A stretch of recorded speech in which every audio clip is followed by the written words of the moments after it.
नमस्कार. मी मधुमंजिरी गटणे. मी मुंबईची रहिवासी आहे. तात्यांच्या संगीत उश्शाप या नाटकातल्या 3ऱ्या अंकातल्या 4थ्या प्रवेशाचा हिंदी अनुवाद सादर करतेय. या प्रवेशात नारंभट या पुराणिकाची लंपटगिरी, थापेबाजी आणि तात्यांची कमालीची विनोदबुद्धी दिसून येते. अभी तक क्यों नहीं आ रही है मालिनी पुराण सुनने? आज उसने कहा ही था कि मौसी को टाल कर आती हूँ, पर अभी तक क्यों नहीं आई? अरे राम राम राम, मालिनी के साथ वो बुढ़िया भी आ रही है। यह तो अच्छा कि बुढ़िया बोली है, उसे हमारे बीच पनप रहे रहस्य की जरा सी भी भनक नहीं है। आइए आइए। क्यों पुराणी जी, आज हमें नए काव्य का आरंभ करना है ना? मुहूर्त मिला क्या? हाँ, यही पूछने आ रही थी कि पुराण का समय हुआ या नहीं.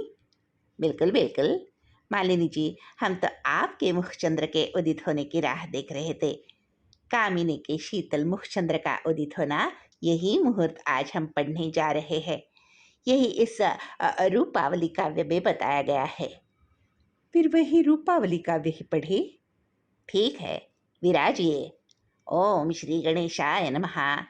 हे कामिनी, मेरी तरफ एकाग्रता से ध्यान दो। मौसी जी, आप थोड़ा पीछे हटकर बैठिए। ध्यान रहे, पोथी बीच में है। हाँ, रूपावली नाम की एक गोपी अपने पूर्व जन्म में किसी क्षत्रिय की पत्नी थी। उसने दुर्भाग्य से एक ब्राह्मण का मन दुखा दिया। ब्राह्मण ने उसे भयंकर श्राप दिया। ये तो गद्य निरूपण है, पद्य नहीं है क्या?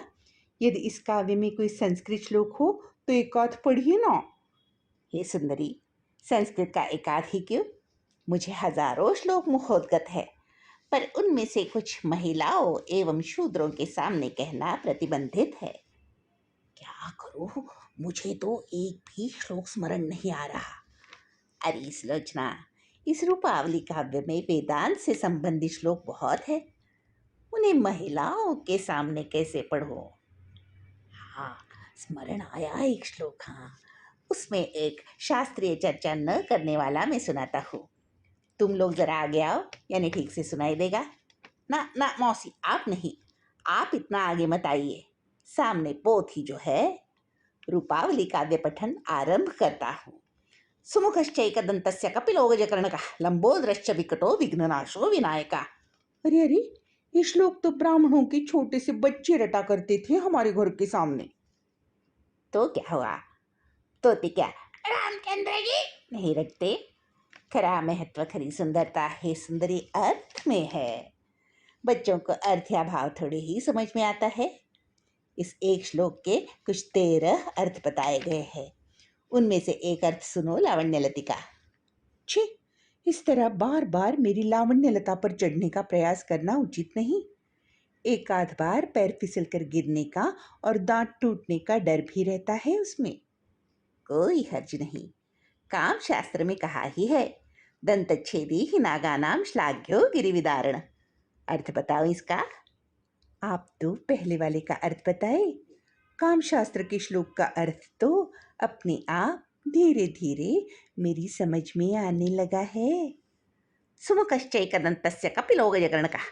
एक बार क्या हुआ, कपिल नाम के ऋषि को शंकर जी ने श्राप दिया कि तू रोगाक्रांत होगा। समझी? शब्दों को जरा और स्पष्ट कीजिए.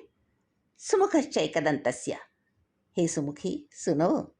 तस्य कपिलोगजकर्णकः का अर्थ है कि कपिल ऋषि को लंबोदरश्च विकटो, यानी उसकी तंद के ठीक नीचे कटी, यानी कमर पर, गजकर्णकः, यानी भयंकर खुजली रोग हुआ।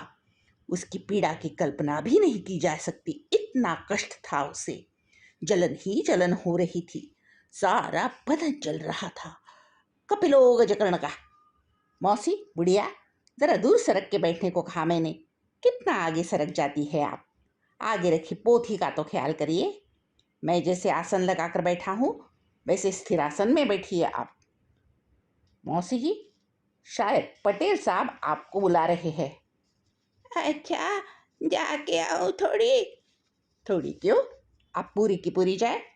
पटेल साहब बुला रहे हैं तो जाना ही पड़ेगा। अच्छा, चलती हूँ। अरे अरे मालिनी जी, आप कहाँ चली? कथा श्रवण करते समय बीच में क्या युवा लड़की उठती है। मालिनी, हे लावण्यशालिनी, देख, ये पोथी मौसी जैसी ही दूर हटा दी है मैंने। तेरे मेरे बीच में अब कोई रोक नहीं, फिर अब पास आने में क्या हिचक है। ऐसा क्यों करते हैं आप ब्राह्मण, मैं क्षत्रिय। इसीलिए तो हमारे प्रेम संगम में शास्त्रों का भी कोई प्रतिबंध नहीं। इसे अनुलोम और प्रतिलोम पद्धति कहा गया है। माने?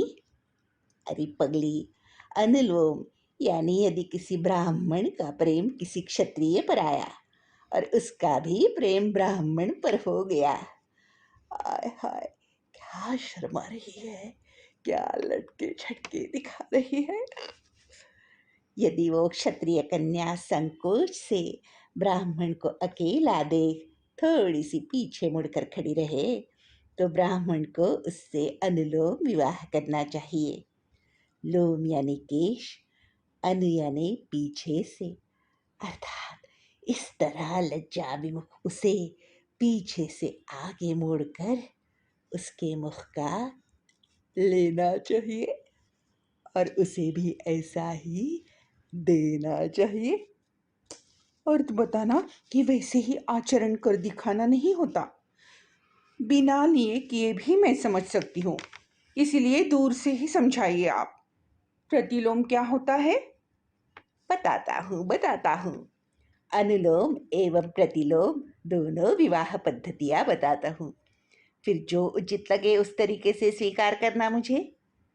अनुलोम में केश के पीछे से आकर यानी पीठ पीछे से आकर पाणी ग्रहण करते हैं, और यदि वह क्षत्रिय कन्या अपने प्रीतम ब्राह्मण को मन दिखावे के लिए दूर हटकर बात करिए कहती है, दूर जाने का नाटक करती है, तो प्रतिलोम विवाह करना चाहिए।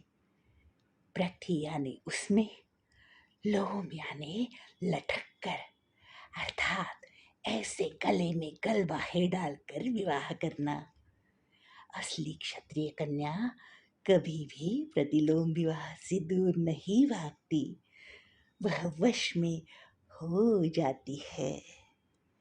अरे अरे, ये क्या कर रहे हैं पुराणिक जी? मुझे बताए, स्थिरासन को छोड़ आप यहाँ कैसे पहुँच गए? पुराण समाप्त हुआ क्या? समाप्त कैसे होगा? मैं कथा शुरू ही कर रहा था, इतने में एक बिच्छू निकला पास से। हाँ, मालिनी जी को वो काट लेता था इस डर से। हाँ, बिल्कुल काटने वाला था वो मुझे, यही पास ही निकला था। अरे फिर किसी को आवाज देनी थी। सुरे राम जी, सुरे राम जी, दौड़ो। नमस्कार।